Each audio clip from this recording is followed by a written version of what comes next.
Du captivant récit de Star Wars à la sagesse ancienne de la philosophie stoïcienne, l'histoire de la chute d'Anakin Skywalker est un rappel frappant des périls de l'attachement émotionnel. Imaginez aimer quelqu'un si profondément que vous risqueriez tout, même votre âme, pour éviter de le perdre. C'était l'histoire d'Anakin Skywalker qui se tourna vers le côté obscur dans une tentative désespérée de sauver sa bien-aimée Padmé. Mais que se passe-t-il lorsque nos peurs les plus profondes deviennent réalité? Lorsque la chose à laquelle nous nous accrochons nous échappe des doigts? Bien que extrême, la peur de la perte d'Anakin est une peur que beaucoup de gens partagent. Et souvent, nous faisons de grands efforts pour garder les personnes ou les choses que nous aimons dans nos vies. Ce n'est pas seulement un conte d'une galaxie lointaine, très lointaine. C'est un dilemme humain profond qui fait écho aux enseignements du stoïcisme aujourd'hui. En plongeant dans les profondeurs de l'attachement humain et de la perte, nous examinerons les enseignements du stoïcisme, en étudiant comment ces principes peuvent être appliqués comme des étapes pratiques pour se détacher des personnes et des situations. Alors, je vous encourage à rester avec nous jusqu'à la fin et à prendre note de chaque étape comme un guide de sagesse pratique pour vous aider à naviguer dans les eaux souvent turbulentes des relations humaines et des émotions. Première étape, éloignez-vous de cette personne pendant un moment. Parfois, l'action la plus sage est de créer de la distance, non pas pour créer un vide, mais pour gagner en clarté. Imaginez ceci. Vous êtes dans une fête animée, la musique est forte, les gens parlent, et au milieu de cela, vous essayez de comprendre le chuchotement d'un ami. Difficile, n'est-ce pas? C'est ce que c'est que d'être trop proche d'une personne ou d'une situation. Nos émotions, comme le bruit de la fête, étouffent la clarté. Prendre du recul, c'est comme sortir de la fête dans un espace plus calme, où vous pouvez entendre et réfléchir clairement. Sénèque, avec ses pensées profondes, a dit « Aussi souvent que tu voyages, reviens à toi-même ». Il ne s'agit pas seulement d'espace physique, mais aussi d'espace mental et émotionnel. Lorsque les sentiments obscurcissent notre vision, un pas en arrière nous aide à les observer, comme regarder les nuages dériver dans le ciel, en comprenant qu'ils sont séparés de nous. Ce détachement n'est pas de la froideur, c'est une façon d'observer la situation et nos réactions de manière objective. Il s'agit de voir l'échiquier, pas juste la pièce d'échec que vous tenez. Pour appliquer cela aujourd'hui, vous n'avez pas besoin d'une villa à la campagne comme les stoïciens anciens. Cela peut être aussi simple que d'éteindre votre téléphone pendant 1 heure, de faire une promenade ou de vous asseoir tranquillement dans une pièce. L'objectif est de trouver un espace où vos pensées ne sont pas noyées par le bourdonnement constant de la vie. C'est dans ces moments de calme que nous trouvons la force de prendre des décisions, non pas basées sur des émotions immédiates, mais sur une pensée raisonnée et une sagesse intérieure. Ce pas en arrière est votre coup de force, votre espace pour respirer et voir au-delà du brouillard de l'immédiat. Deuxième étape, considérez la rationalité de vous éloigner de quelqu'un. Choisir de s'éloigner de quelqu'un n'est pas une décision prise à la hâte. C'est un processus réfléchi qui fait écho à la rationalité et à la vertu que le stoïcisme valorise. Imaginez votre vie comme un voyage sur un bateau. Les personnes dans votre vie sont comme les vents et les courants. Certaines vous aident à naviguer en douceur, et que d'autres peuvent vous mener dans des eaux agitées. Voici où vous, en tant que capitaine, devez décider quel vent exploiter et quels orages éviter. Cette décision n'est pas une question d'évitement, c'est de diriger votre vie dans une direction qui s'aligne avec vos valeurs et votre bien-être. Épictète, un stoïcien qui a transformé sa vie de l'esclavage à la sagesse, a souvent souligné l'importance de choisir des associations qui s'alignent avec notre liberté intérieure. Sa vie nous enseigne une leçon précieuse. Tous ceux qui entrent dans notre vie n'apportent pas de lumière. Certains projettent des ombres qui peuvent assombrir notre propre éclat. Réfléchissez à vos relations comme si elles étaient des miroirs. Qu'est-ce qu'elles reflètent vers vous? Joie, croissance et compréhension, ou doute, inconfort et consternation? Choisir de s'éloigner n'est pas un acte d'abandon, c'est un choix délibéré vers l'autopréservation et l'intégrité morale. Le stoïcisme ne concerne pas seulement la logique froide, c'est une sagesse chaleureuse. Il nous demande de considérer si cette personne ajoute à notre vie comme une mélodie harmonieuse ou la perturbe comme une note discordante. En y réfléchissant, souvenez-vous des mots d'Épictète. Nous ne sommes pas troublés par ce qui nous arrive, mais par nos pensées sur ce qui arrive. Il ne s'agit pas seulement de la personne, mais de votre perception de leur impact sur votre vie. Sont-ils un chapitre de votre histoire qui encourage votre croissance ou une note de bas de page qui distrait de votre parcours? Finalement, la décision de vous éloigner est de créer une histoire de vie dont vous êtes fier de narrer. Il s'agit d'être fidèle à vous-même, à vos valeurs et à votre parcours. Le stoïcisme nous enseigne à embrasser les relations qui enrichissent notre récit et à lâcher doucement celles qui ne le font pas. Il s'agit de façonner une vie où chaque personne et expérience est un ajout délibéré et réfléchi à l'ensemble de votre existence. Troisième étape, ayez une discussion avec quelqu'un sur qui vous pouvez compter. Lorsque le monde ressemble à un puzzle et que vous luttez pour assembler les pièces, il est temps de tendre la main. Le stoïcisme, tout en valorisant la force intérieure, valorise également le pouvoir de la connexion. Parler à quelqu'un de confiance est comme trouver une ancre dans des mers agitées. Il ne s'agit pas de décharger nos problèmes, mais de gagner en clarté et en perspective. Pensez-y comme à avoir un copilote dans le voyage de la vie, quelqu'un qui vous aide à cartographier le terrain lorsque votre propre boussole semble un peu déréglée. Sénèque, avec sa profonde compréhension de la nature humaine, a reconnu le pouvoir de la sagesse partagée. Il a comparé un ami à un miroir reflétant non seulement notre image, mais aussi nos vérités les plus intimes. Cette réflexion ne concerne pas seulement le fait de se voir clairement, il s'agit de comprendre notre chemin. Lorsque vous vous ouvrez à quelqu'un, vous ne partagez pas seulement des mots, vous les invitez dans votre monde intérieur, offrant un aperçu de vos pensées et émotions. Ce partage crée un espace de compréhension et de soutien mutuel, où les idées sont échangées, pas seulement les sympathies. Choisissez soigneusement votre confident, quelqu'un qui incarne les valeurs vers lesquelles vous aspirez. Cette personne devient votre caisse de résonance, vous aidant à naviguer à travers vos pensées et vos sentiments. Ils n'ont pas à résoudre vos problèmes, parfois juste les écouter suffit. Leur présence est un rappel que vous n'êtes pas seul dans ce voyage, alors que vous partagez vos pensées. Vous pourriez trouver des morceaux de sagesse dans leurs réponses, de petites pépites de vérité qui vous aident à voir les choses différemment. Le stoïcisme nous enseigne que les défis de la vie sont mieux abordés avec un esprit calme et une communauté solidaire. Votre confident choisi fait partie de cette communauté, un témoignage de l'idée que la force vient souvent de l'unité. Souvenez-vous, se détacher d'une personne ou d'une situation ne signifie pas se détacher de toutes les connexions humaines. En fait, ce sont ces mêmes connexions qui fournissent la force et la perspective nécessaires pour naviguer dans la complexité de la vie. Vos conversations avec cette personne de confiance sont plus que de simples discussions. Elles sont des ponts vers la compréhension, des chemins vers la clarté et des ancres dans les mers en perpétuel changement de la vie. Quatrième étape, établissez des limites pour vos sentiments. Maîtriser notre paysage émotionnel, c'est comme être le capitaine d'un navire naviguant dans une tempête. Les vagues sont nos sentiments, puissants et parfois accablants. Le stoïcisme ne nous enseigne pas à éviter ces vagues, mais à les naviguer avec habileté et sagesse. Il s'agit de savoir quand laisser les vagues nous porter et quand diriger fermement notre navire. Nos sentiments sont naturels, mais sans limite, ils peuvent nous emporter loin de notre chemin choisi. L'astuce est de ressentir ces vagues sans les laisser chavirer notre bateau.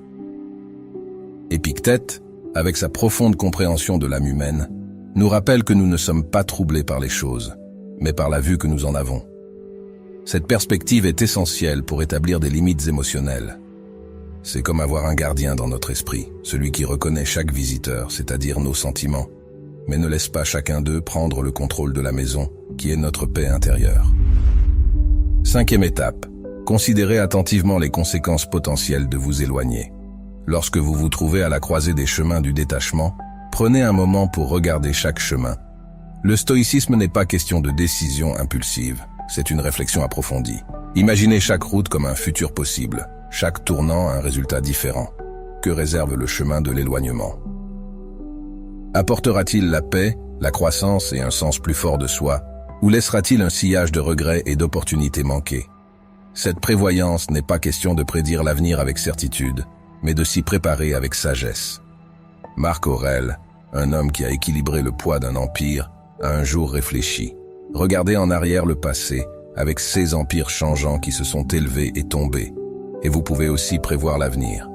Ces mots font écho à la pratique stoïcienne de se référer aux expériences passées pour informer les décisions futures. Pensez au moment où vous vous êtes éloigné auparavant. Quels en ont été les résultats? L'espace a-t-il apporté clarté et paix, ou a-t-il conduit à l'isolement et au regret? Utilisez ces réflexions comme un guide, un moyen d'apprendre du passé pour naviguer dans l'avenir. Enfin, considérez l'impact de votre décision sur les autres. Le stoïcisme nous enseigne à équilibrer nos besoins avec le bien commun. En vous éloignant, favorisez-vous votre croissance et contribuez-vous positivement à la vie des autres, ou causez-vous potentiellement du tort ou des malentendus? Cette étape n'est pas seulement une question d'intérêt personnel. Il s'agit d'harmoniser votre bien-être avec le monde qui vous entoure. C'est comme être attentif à vos pas dans un jardin, en veillant à ce qu'ils nourrissent la croissance plutôt qu'à piétiner les fleurs. Le détachement, dans le sens stoïcien, est un acte de sagesse, une décision soigneusement pesée qui considère non seulement le soi, mais aussi le réseau interconnecté de relations dans lequel nous vivons. Étape 6. Accordez-vous une pause des réseaux sociaux. Imaginez votre esprit comme un lac serein.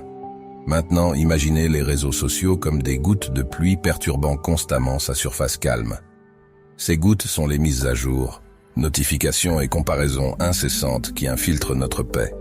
Le stoïcisme, une philosophie qui a prospéré bien avant l'ère numérique, offre toujours une sagesse intemporelle pour gérer de telles perturbations. Sénèque, qui méditait sur la brièveté de la vie, verrait probablement les réseaux sociaux comme une des nombreuses distractions inutiles de la vie moderne.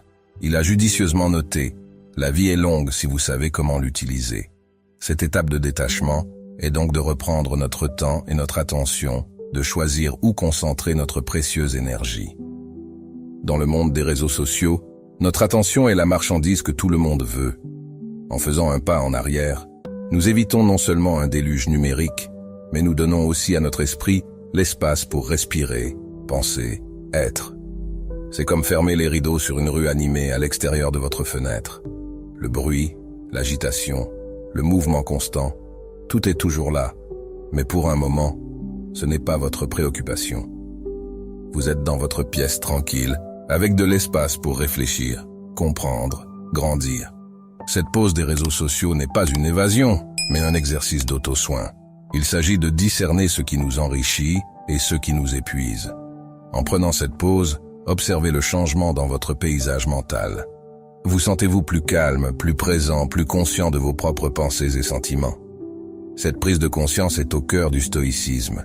Comprendre ce que nous pouvons contrôler et lâcher prise sur ce que nous ne pouvons pas. C'est reconnaître que, bien que nous ne puissions pas arrêter la pluie, nous pouvons choisir de nous mettre à l'abri et apprécier le son des gouttes sans être trempés. Prendre une pause des réseaux sociaux dans le monde d'aujourd'hui peut sembler comme descendre d'un train en marche rapide. C'est calme, immobile, mais dans cette immobilité se trouve la clarté. Alors que vous commencez cette pause des réseaux sociaux, souvenez-vous des mots de Sénèque et utilisez ce temps à bon escient. Lisez un livre, faites une promenade, écrivez dans un journal, engagez-vous dans des activités qui nourrissent votre âme, pas seulement pour passer le temps. Cette pause est votre moment pour vous reconnecter avec vous-même, pour vous rappeler qui vous êtes dans le calme, loin de la foule. Alors que nous nous approchons de notre dernière étape, prenons un instant pour nous unir en tant que communauté. Si vous êtes toujours là, partagez un simple mot qui résume votre expérience jusqu'à présent. Par exemple, écrivez « équilibre » dans les commentaires, si vous ressentez un plus grand sens de l'équilibre émotionnel grâce à notre voyage ensemble. C'est notre façon de célébrer notre compréhension et notre enthousiasme. Dernière étape. Concentrez-vous délibérément sur vos besoins fondamentaux. Dans cette dernière démarche sur le chemin du détachement, tournez votre attention vers l'intérieur, vers le cœur de votre être. Ici réside l'essence du stoïcisme, se concentrer sur ce qui compte vraiment pour votre croissance intérieure et votre bien-être. Il s'agit de se débarrasser du non-essentiel, du bruit, du superflu et de se concentrer sur ce qui nourrit votre âme. Ce n'est pas une question de besoin matériel, c'est bien plus profond. Il s'agit de subsistance émotionnelle, d'intégrité morale et de croissance personnelle. Visualisez votre existence comme un jardin florissant. Quels éléments sont cruciaux pour sa floraison? La lumière du soleil, l'hydratation et un soin attentif constituent ces fondations vitales. De la même manière, Prenez le temps d'identifier et de valoriser les éléments indispensables à votre épanouissement émotionnel et spirituel. Appliquez cette sagesse à votre paysage émotionnel. Il s'agit de savoir ce dont vous avez besoin pour vous sentir épanoui, stable et en paix. Reconnaître que parfois, moins c'est plus dans un monde rempli de choix et de distractions infinies. Ce n'est pas question de se priver, mais plutôt de comprendre et de prioriser ce qui apporte une valeur et un sens véritables à votre vie. Il s'agit de trouver satisfaction dans la simplicité et la profondeur. Concrètement, cela signifie prendre le temps de réfléchir à ce qui vous apporte un bonheur et une paix véritable. Est-ce un moment de calme seul, des conversations intéressantes avec des amis, s'engager dans un passe-temps? Au fur et à mesure que vous avancez dans la vie, continuez à revisiter vos besoins fondamentaux en les ajustant et les réalignant à mesure que vous grandissez et évoluez. Cette concentration est votre boussole, vous guidant à travers les complexités de la vie avec clarté et objectif. Il s'agit de vivre intentionnellement, pas seulement d'exister. Et dans cette vie intentionnelle, vous trouvez l'essence du stoïcisme. Une vie vécue avec un but, une sagesse et une paix intérieure. En explorant la voie du détachement, le stoïcisme nous offre des perspectives profondes et des conseils concrets. Cette philosophie encourage la réflexion sur nos motivations à nous distancer, favorise des échanges sincères et souligne l'importance de définir des frontières émotionnelles. Elle nous incite à considérer les conséquences de nos actes, à nous éloigner des surcharges d'influences externes, telles que les réseaux sociaux, et à nous concentrer sur nos besoins essentiels. Ces principes s'alignent parfaitement avec les vertus du stoïcisme. Le stoïcisme, avec sa profonde sagesse, nous enseigne que se détacher ne signifie pas s'engourdir émotionnellement, mais plutôt atteindre une paix intérieure et une résilience. Naviguant dans la complexité des relations humaines et des défis de la vie, les enseignements stoïciens nous guident vers une existence empreinte de vertu, de sagesse et de robustesse émotionnelle. Nous vous invitons à partager vos réflexions en commentaire. Quelle étape vous parle le plus ou quelle démarche envisagez-vous d'adopter? Si cette vidéo vous a été utile, montrez votre appréciation en l'aimant. N'oubliez pas de vous abonner pour ne rien manquer. Partagez-la avec vos proches et activez la notification pour découvrir en avant-première nos nouvelles vidéos emplies de sagesse stoïcienne. C'était Téléma pour Sagesse Stoïcienne. À très bientôt, prenez soin de vous. C'était Téléma pour Sagesse Stoïcienne. À très bientôt, prenez soin de vous.